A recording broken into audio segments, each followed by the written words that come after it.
Raju sir, खूप खूप धन्यवाद तुम्ही आज इथे आला आहात आणि it is such a pleasure that MITWPU School of Visual Arts is having this fifth Kala Mehfil session here, and eminence of this session is growing because of your presence. So I will request you to say a few things about this Kala Mehfil and your experience today here in the Kala Mehfil. Thank you for inviting me, first of all.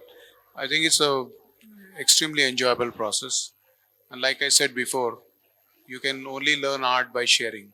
And that's exactly what Kala Mahfil is doing. I think we need this more and more, very often. And this is exactly where there is a chance to interact.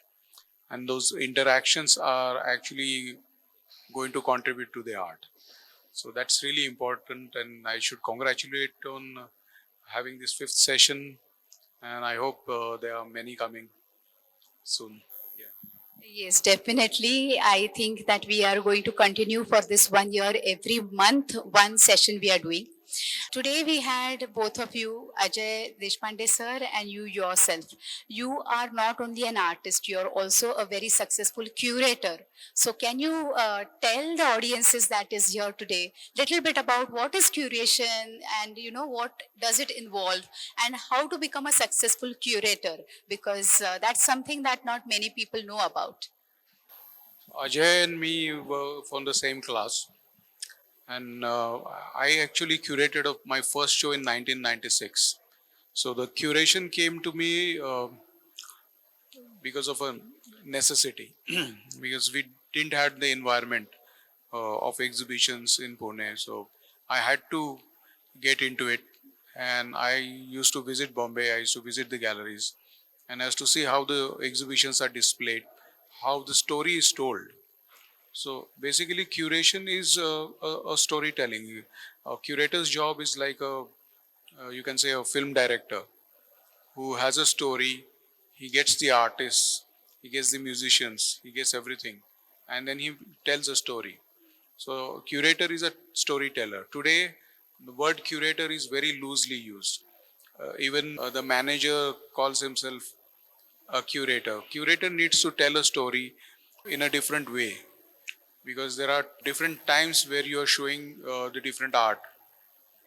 So to contextualize everything, you need to have a story related to the time, and preferably you need to give some leads for the current audience to step in, to break through that idea. So you have to create the story in such a way that you have to have layers, and then those layers can bring the audience, or bring a person into the serious art and whatever you want to say. The problem with art is it has become elite, unfortunately, which was not the case in India. We never had art galleries because art was lived in or lived with.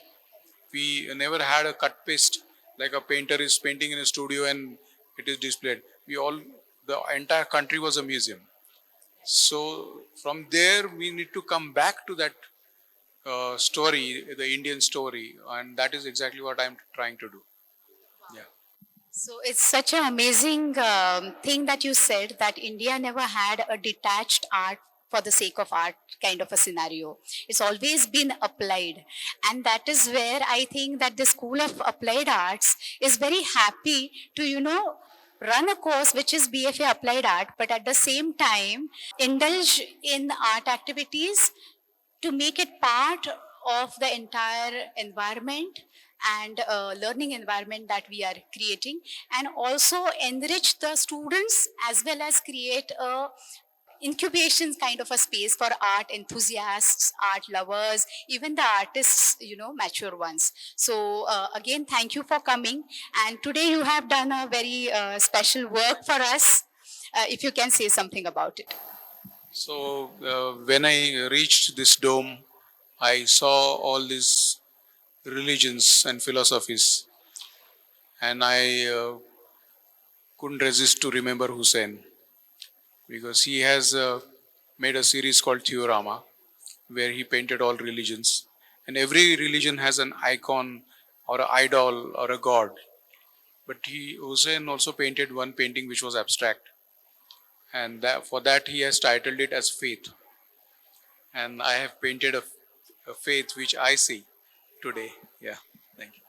Thank you so much. Thank you, because we have integrated, this university is good amalgamation of peace philosophy, coming together of religions, and at the same time knowledge, whether it is academic or spiritual based. And your work is very special to us now because it is binding the whole thing. Thank you so much. Any closing remarks that you'll want to give? The entire world exists on faith. So that is something which we are losing every day. And I think reinstall our belief in faith. And that exactly is what I think MIT is doing. And that exactly is a quest I'm having for a very long time. Who am I? And what is faith and what is what?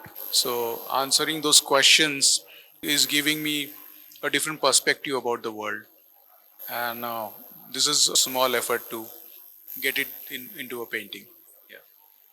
Thank you so much. And we are looking forward to your continued association with MIT World Peace University. Thank you. Thank you so much.